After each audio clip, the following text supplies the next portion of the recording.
retenir des actualités de ces jours, mesdames et messieurs, chers téléspectateurs, c'est dans cette édition du journal que je vous propose de suivre. Bonjour. Pour commencer, comme prévu dans son agenda, le président honoraire Joseph Kabila Kabange a reçu ce samedi 21 mai 2025 le chef d'établissement d'enseignement supérieur et universitaire pour un échange sur la question sécuritaire dans l'Est de la République démocratique du Congo. Leur représentant s'est exprimé après les échanges. Il est dans cet élément suivi. Quel est le contenu de ce que vous avez parlé? Il nous a invités et la politesse à l'égard d'un personnage aussi important pour l'histoire de la République a fait qu'on ne pouvait pas ne pas venir. Pour nous, ça a été un honneur parce que si très rarement, on a vu des intellectuels du calibre que j'ai amené ici être invités pour écouter et puis donner leur point de vue.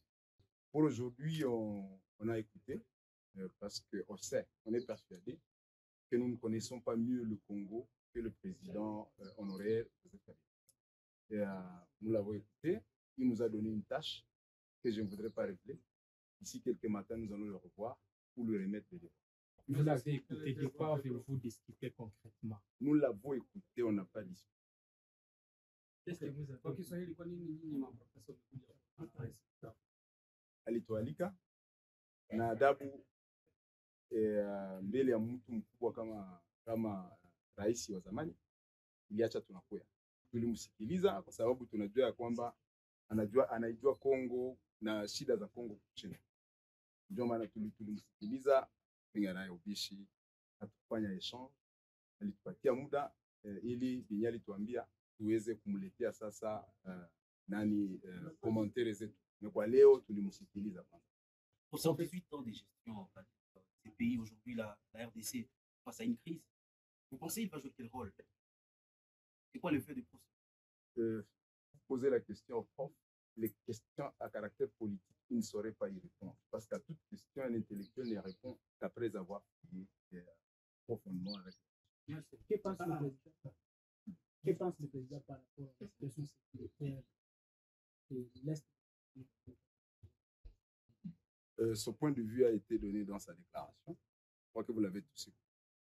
Et il ne me revient surtout pas de communiquer à sa place. Quelles sont vos attentes dans ces consultations? Et écoutez, là vous me posez des questions auxquelles un prof ne peut pas répondre. Surtout lorsque c'est sa qualité de prof que vous m'offrez. Au Nord Kivu, en visite de la base logistique de Beni et de l'hôpital militaire de garnison de Mabangu, le général Pacifique Mansunzu, le commandant de la 3e zone de défense, a encouragé et a assisté le blessé de guerre et les militaires dépendants. Suivez ces détails dans ce reportage. Poursuivant sa mission en territoire de Beni, dans la province du Nord Kivu, les commandants de la 3e zone de défense, le lieutenant-général Mansunzu Pacifique, a réalisé une série de visites des institutions militaires. D'abord à la base logistique de Beni dans la commune de Bungulu, dans la ville qui porte le même nom. Sur place, les commandants 3e zone de défense a donné des instructions claires et fermes aux responsables de cette base sur la gestion rationnelle des matériels mis à leur disposition. S'en est suivi la visite de l'hôpital de garnison de Mambangu dans la même commune de Bungulu en ville de Beni. Après les honneurs militaires, une visite guidée de pavillons a eu lieu sous l'orientation d'Ikten Abelengenza, médecin directeur et commandant de cette institution sanitaire. À l'occasion, le commandant de la 3e zone de défense a eu des mots justes pour encourager les blessés de guerre internés dans cet hôpital et leurs dépendants. Hiérarchie à FRDC, bakopesa, baza kopesa pe bakotiwe kopesa makoki na baminganga po bakoka kosoigner bino demain ou après demain po bozala kaka ndenge bozalaki avant d'être blessé. Tango tolingi tomona bino mobimba. Bozali utile pour la République. Bozanano utile pour la famille na bino. Raison pour laquelle tosengeli s'occuper na bino pour continuer bozala utile pour aujourd'hui, demain et dans les jours à venir. Aibike elongo na nzambe bokobika. Bozala nelikia bozala na confiance na bakonzi na bino musala ezosalama po mboka mobimba ebonga tozala na kimia. Merci beaucoup. Naza na eloko ya munene ya kopesa bino te, mais ma contribution pour aujourd'hui nayebi ke boliaka bozala na biloko ya kolia eza boye te. Boliaka combien de fois par jour? 3 fois par jour. 3 fois par jour. Pour na repas soit ya lelo po na lo na kopesa ngombe. Hein? Na kopesa ngombe na capitaine bolia yango boyeba ke commandant zone de défense aleki komona bino ba difficulté nyonso o bozali nango munganga koyebisa ngai tokotala ndenge nini ya kokende kobongisa yango malembe. Merci beaucoup. En outre, le médecin directeur a exprimé sa joie pour cette visite éclair du numéro 1 de la 3e zone de défense à la tête d'une forte délégation. Premièrement, je suis très ravi qu'une aussi grande autorité comme lui vient de citer ici. C'est toujours un grand honneur quand vous recevez une autorité. Oui. Je suis très content de l'avoir ici parmi nous et je suis très content du site qui a eu lieu. Et je suis vraiment ravi de l'ouverture avec laquelle il nous a et l'attention avec laquelle il nous a écoutés. Et il nous a promis de résoudre nos problèmes. Je suis ravi. Au total, plus de 42 patients y sont internés et suivent convenablement des soins dans cet hôpital militaire. Lors de son allocution, plusieurs difficultés ont été relevées par les commandants de cet hôpital. Enfin, le commandant de la 3e zone de défense a eu l'honneur d'écrire quelques mots d'encouragement et de souvenirs dans le livre d'or de l'hôpital militaire de garnison de Mambangu, et une photo de famille a mis fin à cette visite. Dans les mêmes angles, envie de dénoncer la grande mafia installée au sein des forces armées de la République démocratique du Congo, le gouverneur militaire de l'Ituri, le lieutenant-général Luboya Nkasha-Madjoni, s'aligne derrière les revendications de veuves de militaires. Les reportages nous en parlent. Le gouverneur militaire de l'Ituri, le lieutenant-général Luboya Nkasha-Madjoni, demande à l'inspectorat général des forces armées de faire un contrôle sérieux de veuves de militaires pour ne pas affaiblir les opérations en cette période où le pays fait face à l'agression du Rwanda et ses supplétifs du M23. Récemment, là, nous avons eu une équipe d'inspectorat général qui est arrivée ici pour identifier les veuves. Mais malheureusement, c'est chaque fois qu'ils passent ici que nous avons après des retombées comme celle-là. Et vous savez que nous sommes dans une zone opérationnelle. On ne peut pas venir nous affaiblir avec ce genre de problème-là. On ne peut pas être dans une armée, chaque jour on a toujours les mêmes problèmes. J'étais ici, j'avais dénoncé devant le chef de l'État, commandant suprême, la première fois qu'il est arrivé ici. J'avais parlé clairement des problèmes d'effectifs. Les gens ont dit tout ce qu'ils voulaient, mais nous avons eu les conséquences. Je crois que tous les commandants qui étaient à Goma, ils connaissent de quoi ça retourne.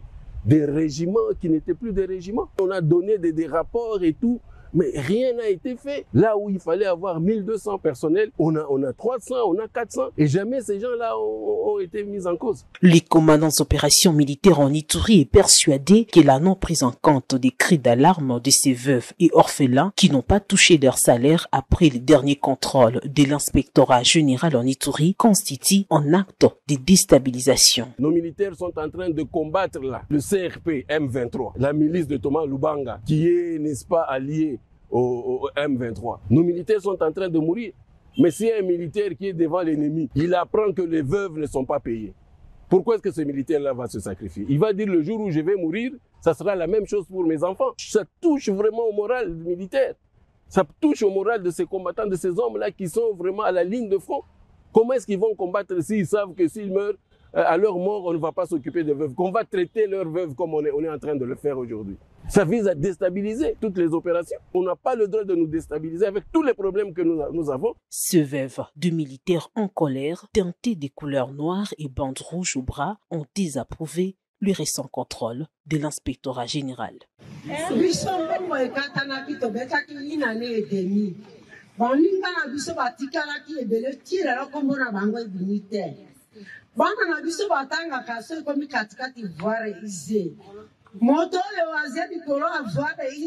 Toutefois, Elles ont reçu les assurances du commandant des opérations de plaider auprès de sa hiérarchie en vue de trouver des solutions urgentes et permanentes à leur desiderata. Dans ces actualités, la chef de l'exécutif provincial, le Fifi Masuka, a consacré la journée du vendredi 30 mai 2025 à une visite d'inspection des chantiers aux environs de l'hôtel du gouvernement. Suivez les détails. Amener les élus provinciaux et municipaux à palper quelques ouvrages figurant sur la liste des inaugurations en marge de la 12e conférence des gouverneurs des provinces, c'est le bien fondé de la visite d'inspection effectuée par la gouverneure du Lualaba. Accompagnée des députés provinciaux conduits par leur président Jean-Marie Kasséa Tchingambo et des conseillers municipaux, Marie-Thérèse Masuka Saini a commencé par les bâtiments jumelés du nouveau gouvernorat de province. La construction a déjà pris fin et les 2 bâtiments sont même luxueusement équipés, constat fait par la gouverneure Masuka. Marie-Thérèse Masuka Saini a conduit ensuite ses hôtes sur le site de la salle de spectacle qui a la capacité d'accueillir au moins 1500 personnes. Grande était la surprise de ces représentants du peuple, ce qui n'a pas empêché Kasséa Tchingambo d'extérioriser sa fierté de voir la gestion d'une femme qui fait rayonner avec brio la vision Tshisekedi dans la province cobaltifère. Personnellement, je suis épaté. Parce que je suis au Lualaba, mais je ne peux pas comprendre que madame est en train de construire des choses de cette valeur. Je me croyais à Indaba. Moi, j'ai déjà été à Indaba. C'est presque la même chose qu'à Indaba. Mais au Lualaba. C'est pourquoi je vous dis toujours, je milite pour la stabilité des institutions en province. Parce que s'il n'y a pas de stabilité, il n'y aura pas de développement. C'est grâce à la stabilité des 2 institutions de l'Assemblée provinciale et de l'exécutif provincial, ça permet à madame de réaliser le plan quinquennal. Ça se trouve dans le plan quinquennal. Les gens peuvent raconter, mais nous, députés, nous sommes conscients, même quand les autres viendront, ils vont dire, Lualaba a la chance d'avoir une femme comme gouverneur. S'exprimant au nom des conseils municipaux, Ludovic Karaj a affirmé qu'il faut de la volonté et de l'amour pour gérer ses administrés avec une telle vision. Je ne s'attendais pas à ce qu'il y ait ces réalisations dans cette province. Au nom de tous les conseillers communaux du Lualaba, nous félicitons Madame la gouverneure et nous demandons à toute la population de continuer à être derrière elle parce que ces réalisations sont impossibles à réaliser si on n'a pas un cœur d'une mère. Donc nous disons cela, nous sommes derrière elle et que toute la population soit derrière elle et qu'ensemble nous puissions, au moment où le chef de l'État va arriver, que nous allions les recevoir pour lui montrer que Lualaba a une vision, Lualaba de l'avenir. L'autorité provinciale a clôturé sa tournée par la salle village de congrès et les appartements connexes. Ce bijou n'attend que les meubles pour être livrés au gouvernement lualabais. Éducation, à la fin de ces actualités, le service national a doté 600 bancs pupitres à une école de Tchangou dans le cadre de la campagne Aucune école publique. 100 bancs lancés par le président de la République Félix Antoine Tshisekedi Tshilombo. Les reportages nous en donnent les détails. Au service national, une semaine équivaut à une dotation en bancs. Une tradition respectée ce vendredi 30 mai 2025. Les heureux bénéficiaires de la journée sont les élèves du complexe Iti Massina. Au-delà de l'institut que porte ce nom, ce complexe abrite également l'institut Lobiko et le lycée Bétabé. Pour les élèves, c'est une journée inoubliable, d'où les remerciements au président de la République et au commandant du service national. À cette occasion, nous présentons nos sincères remerciements. Premièrement, à son Excellence, Monsieur le Président de la République, chef de l'État Félix Antoine Tshisekedi Tshilombo, pour les soucis majeurs accordés à la jeunesse. Nos remerciements en second lieu sont adressés à vous, le commandant du service national, le général Kassongo Kabouik Jean-Pierre. Vous êtes un modèle à suivre pour la jeunesse suite à votre détermination. Merci pour tous ces bancs que vous avez donnés. Maintenant, on va bien s'asseoir, on va bien étudier. Merci. Même expression de gratitude de la part de la communauté éducative. Permettez-nous, au nom de toute la communauté éducative, d'exprimer notre gratitude et notre reconnaissance le plus sincère au service national pour cet acte de solidarité, de patriotisme et d'engagement envers l'avenir de notre jeunesse.